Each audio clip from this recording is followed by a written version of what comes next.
lagi teman-teman. Sebelum ibadah sekolah minggu dimulai, kita siap-siap dulu yuk. Pertama-tama, kita mandi dulu ya, biar gak ngantuk, segar, dan rapi. Terus, kita jangan lupa sarapan juga ya, supaya waktu ibadah nanti, kita tidak lapar dan bersemangat.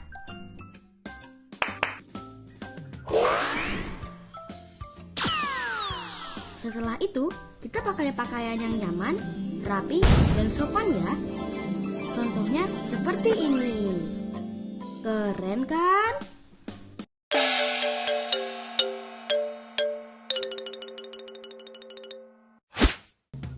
Saat pujian sedang berlangsung, mari kita fokus.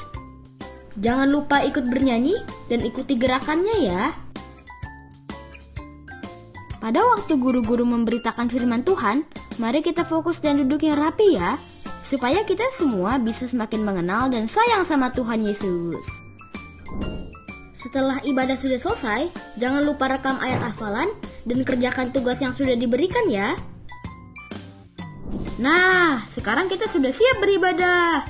Tetap setia beribadah sekolah minggu setiap minggunya ya. God bless you all, teman-teman.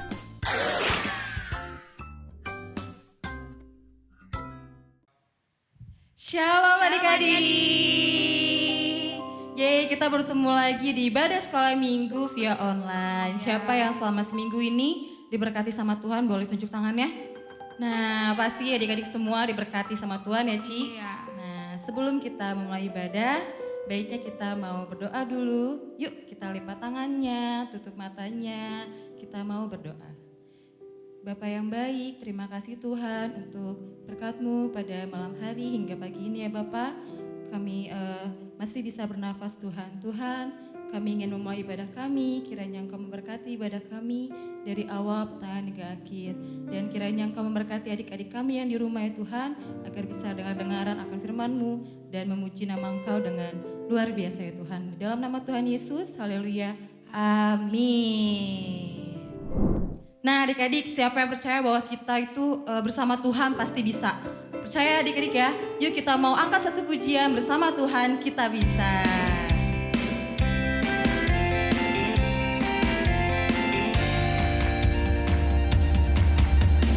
Big or small, short and tall, semua dicintainya. Tuhan membuat kita berharga. Bekerja, berkarya, demi kemuliaan-Nya. Bersama Tuhan aku bisa. Sa, sa, sa, aku bisa. Ta, ta, ta, bertalenta. Bersama Tuhan aku bisa. Ye, ye, ye, ye. Sa, sa, sa, aku bisa. Ta, ta, ta, bertalenta. Bersama Tuhan aku bisa. Yuk kita angkat pujian ini dengan sukacita. Big or small, short and tall, semua dicintainya. Tuhan membuat kita berharga. Bekerja, berkarya, demi kemuliaan-Nya. Bersama Tuhan aku bisa.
kita mau duduk manis, kita mau memuji Tuhan. Yuk kita sama-sama angkat pujian. Terima kasih Bapak.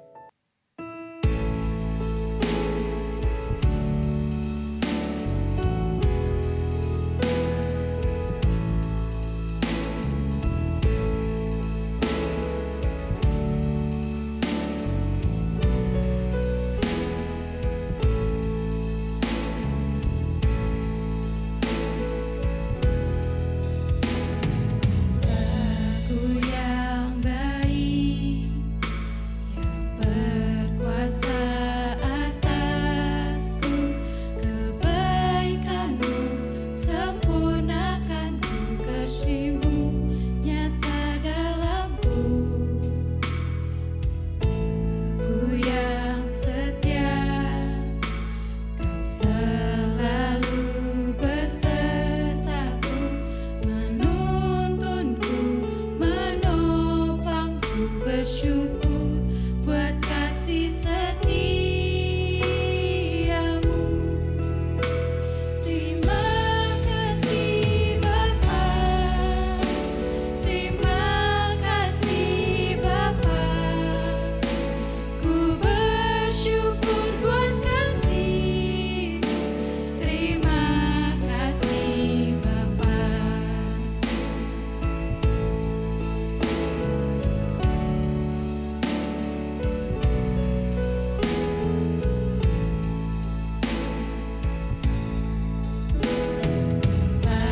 Aku yang baik, yang berkuasa atasku, kebaikanmu sempurnakan ku, kasih-Mu nyata dalamku.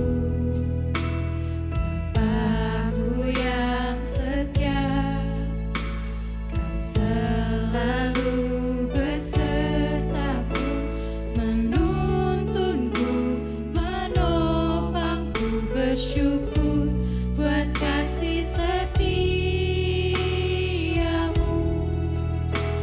Terima kasih Bapa, terima kasih Bapa, ku bersyukur buat kasih. Terima kasih Bapa, terima kasih Bapa, terima kasih Bapa, ku bersyukur buat kasih. Terima kasih Bapa, ku bersyukur buat kasih.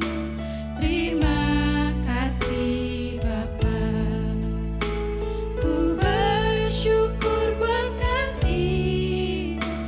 Terima kasih Bapa.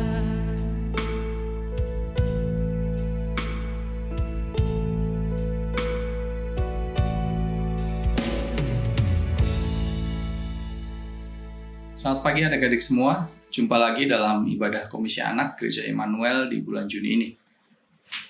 Sebelum masuk ke dalam ibadah, pemberitaan firman, kakak mau tanya dulu, siapa dari kita yang sudah mempunyai cita-cita?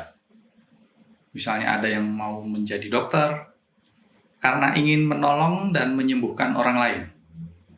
Atau ada yang mau jadi polisi, atau tentara, karena mau jadi seorang pembela negara. Atau ada yang mau jadi pengusaha, seperti orang tua kalian, karena mau meneruskan usaha orang tua kalian. Tapi mungkin ada juga yang mempunyai cita-cita ingin menjadi seorang penginjil atau pendeta, karena mau menyatakan dan memberitakan Injil kebenaran Tuhan, atau karena mau menyembuhkan jiwa-jiwa. Nah, pagi hari ini kita akan belajar dari satu tokoh di dalam Alkitab, yaitu seorang rasul yang banyak menulis kitab di dalam Perjanjian Baru, yaitu Rasul Paulus. Latar belakang daripada Rasul Paulus, dia adalah seorang Yahudi. Dia lahir di Tarsus, di tanah Kilikia, dibesarkan di Yerusalem. Dia dididik dengan teliti di bawah pimpinan Gamaliel dalam hukum nenek moyang Israel. Dan Paulus menjadi seorang yang giat bekerja bagi Allah. Tetapi Paulus juga adalah seorang penganiaya. Dia menganiaya pengikut-pengikut Tuhan. Dan dia menganiaya pengikut-pengikut Tuhan sampai mati. Baik laki-laki, perempuan, ditangkap sama Paulus dan diserahkan ke dalam penjara. Paulus juga orang yang taat di dalam hukum-hukum Taurat. Dia disunat di hari ke-8. Dia dari suku Benyamin. Dia orang Ibrani asli. Kemudian Paulus dikatakan sebagai seorang Farisi. Tapi masalahnya adalah Paulus itu adalah penganiaya jemaat. Tetapi pada saat Paulus bertemu dengan Yesus, pada saat dia menuju ke Damsyik, dia ingin menganiaya orang-orang percaya. Disitulah perjumpaannya dengan Yesus di dalam KPR 9 ayat 1 sampai 9. Maka dalam perjalanan menuju ke Damsyik tersebut, Paulus menjadi buta. Dan Paulus mempunyai rencana. Paulus diperintahkan oleh Yesus untuk menyebarkan atau memberitakan kebenaran Kristus. Paulus merancangkan tugas pelayanannya sesuai dengan apa yang Tuhan mau, yaitu memberitakan nama Tuhan kepada orang-orang bukan Yahudi, bangsa-bangsa lain. Kita bisa lihat di dalam KPR 9 ayat 15, KPR 22 ayat 21. Kakak akan bacakan KPR 22 ayat 21. Tetapi kata Yesus kepadaku, pergilah, sebab aku akan mengutus engkau jauh dari sini kepada bangsa-bangsa lain. Itu adalah tugas daripada Paulus. Dan tugas Paulus itu sudah diberikan oleh Kristus Yesus, dan itu yang menjadi rencana yang harus dijalankan oleh Paulus untuk Paulus memberitakan kebenaran Kristus di luar orang Yahudi. Tetapi walaupun Paulus tadi adalah orang yang hebat, dia menguasai hukum Taurat, dia taat akan hukum Taurat, tetapi pada saat perjumpaannya dengan Kristus, pada saat Kristus memerintahkannya untuk melayaninya di luar dari Israel, di luar dari bangsa Yahudi, kepada bangsa-bangsa lain, Paulus tidak semena-mena merasa bahwa dirinya hebat. Dia sudah menguasai hukum, dia sudah menguasai firman. Tetapi pada saat menerima rencana pelayanan dari Kristus Yesus untuk memberitakan kebenaran Allah kepada orang-orang bukan Yahudi, Paulus masih mau belajar. Dia pergi ke tanah Arab selama 3 tahun. Kita bisa baca nanti di dalam Galatia 1 ayat 17. Kita lihat perjalanan Paulus, perjalanan pelayanan Paulus keluar daripada orang-orang Israel. Perjalanan misi Paulus yang pertama, dia pergi ke Antioquia, dia pergi ke Siprus, dia pergi ke Asia Kecil. Lalu perjalanan Paulus dalam pelayanannya yang kedua, Paulus pergi memulainya juga di Antioquia, lalu Paulus ke Syria, Kilikia, ke Galatia, ke Frigia, ke Troas, ke Eropa, yaitu di Filipi, Tesalonika, Berea, Antena, Korintus, dan dia kembali lagi ke Antioquia. Lalu perjalanan misi Paulus yang ketiga, dia berangkat lagi dari Antioquia, dia ke Galatia, ke Frigia, ke Bitinia, ke Efesus, ke Asia Kecil, ke Yunani, dan ke Troas. hasil dari pelayanan Paulus menulis 13 kitab yang ada di dalam Perjanjian Baru. Paulus menulis kitab Roma, Paulus menulis kitab 1-2 Korintus, Paulus menulis kitab Galatia, Paulus menulis kitab Efesus, Paulus menulis kitab Filipi, Paulus menulis kitab Kolose, 1-2 Tesalonika, 1-2 Timotius, kitab Titus, dan kitab Filemon. Hasil pelayanan Paulus yang kedua adalah Paulus juga mengembangkan orang-orang di dalam pelayanannya, yaitu antara lain adalah Timotius, Titus, Filemon, dan juga yang lain. Jadi hasil pelayanan dari Paulus ada dua. Yang pertama adalah dia menulis buku, dan yang kedua adalah dia mengembangkan orang-orang di sekitar pelayanan Paulus. Belajar dari Paulus, bagaimana dengan adik-adik sekarang? Apa cita-cita adik-adik yang seperti tadi kakak sebutkan di depan? Pertanyaannya adalah, bagaimana caranya mengetahui cita-cita adik-adik tersebut sesuai dengan rencana dan kehendak Allah? Bagaimana caranya? Adik-adik bawa terus dalam doa cita-cita adik-adik kepada Allah dalam doa dan permohonan selama adik-adik studi. Dalam adik-adik menjalani tugas studi dan tanggung jawab studi adik-adik. Maka Tuhan yang akan menyatakannya di dalam diri adik-adik. Yang kedua, bagaimana caranya mencapai cita-cita adik-adik sesuai dengan rencana Allah? Kalau yang pertama tadi bagaimana cara mengetahui, yang kedua ini adalah bagaimana cara mencapainya. Yaitu dengan cara melengkapi pengetahuan dan keahlian adik-adik melalui studi di sekolah. Juga adik-adik dapat terus mengembangkannya melalui pencarian pribadi di dunia maya. Adik-adik bisa melalui buku, pelajaran, melalui buku-buku yang lain. Juga adik-adik boleh browsing di internet. Sama dengan Paulus. Dia tidak semena-mena dengan keadaannya yang sudah hebat.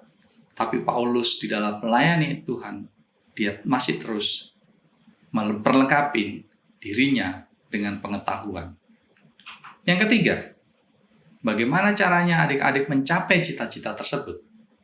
Yaitu melibatkan orang tua adik-adik, saudara adik-adik, kakak adik, ada guru-guru juga yang memberikan materi pengajaran. Karena dalam mencapai cita-cita, karena dalam mencapai apa yang adik-adik inginkan, cita-cita tersebut, adik-adik tidak bisa sendirian. Adik-adik butuh orang lain, yaitu orang tua, keluarga, juga guru. Nah, demikianlah firman Tuhan yang kita pelajari pagi hari ini. Bagaimana kita belajar dari Paulus. Paulus mempunyai cita-cita. Cita-cita tersebut adalah yang direncanakan sesuai dengan kehendak dan rencana Allah. Kemudian Paulus mengembangkan dirinya, dan Paulus melibatkan orang lain. Demikian juga dengan adik-adik.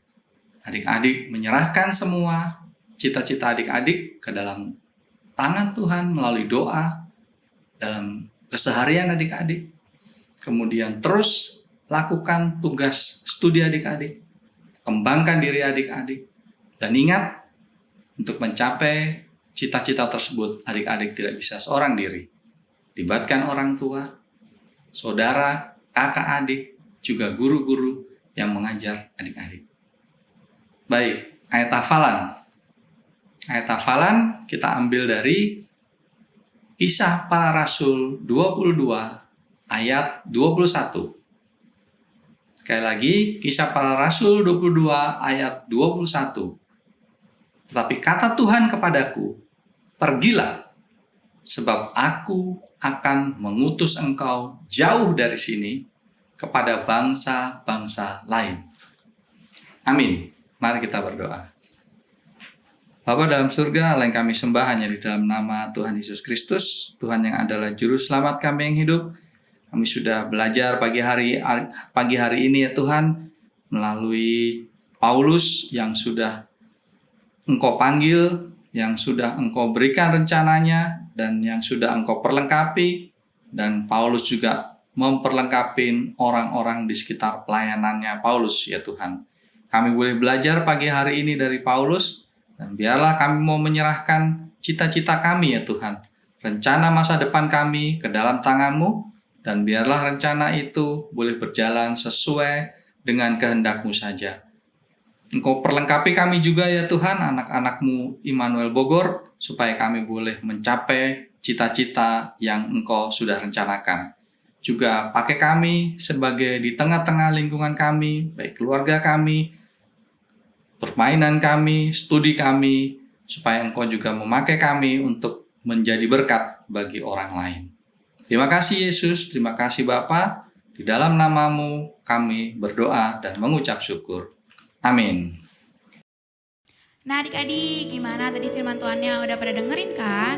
Udah dong. Udah dong. Nah Ci mau ngingetin, jangan lupa video dihafalin ayat hafalannya. Terus adik-adik videoin, nanti adik-adik kirim di grup masing-masing. Dan jangan lupa juga persembahannya dititipin ke mama sama papa. Terus buat adik-adik juga yang ulang tahun di minggu ini, selamat ulang tahun adik-adik. Tuhan Yesus berkati. Nah, Dan ibadah hari ini telah selesai. Sampai jumpa minggu minggu depan. Dadah. Dadah. Tuhan Yesus memberkati.